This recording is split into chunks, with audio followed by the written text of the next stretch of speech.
Kuinka myydä vartin mittaista venyttelyvideota 750 000 eurolla?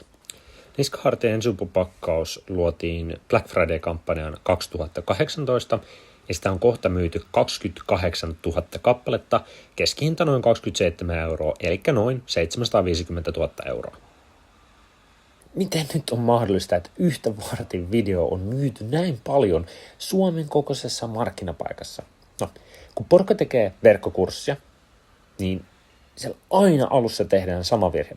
Eli sen verkkokurssiin lähdetään nyt lataamaan kaikki tietotaito-osaaminen, mitä siitä aihealueesta löytyy, ja sen seurauksena sitä materiaalia on tuntitolkulla, ja meillä itsellä on aina sellainen ajatus, että jos siellä on paljon hyvää materiaalia, niin se on arvokasta ja ihmiset ostaa.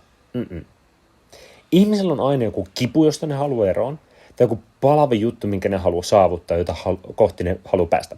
Yleensä se on se kipu, mistä halutaan pois. Ja nyt se halutaan mahdollisimman nopeasti, mahdollisimman helposti, mielellään mahdollisimman edullisesti. Ja mitä enemmän siinä verkkokurssissa on tavaraa, niin sitä vaikeampi sun käydä läpi, koska se vie enemmän aikaa, se vaatii enemmän efforttia, se vaatii sitoutumista. Joku 6 viikon valmennus, se vaatii 6 viikon sitoutumisen. Herregud, nykyihmisellä 6 viikkoa, se on pitkä aika.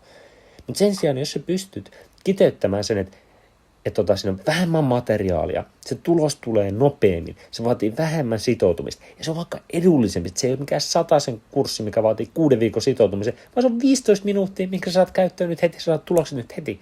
Se on ihan hitosti helpompi myydä.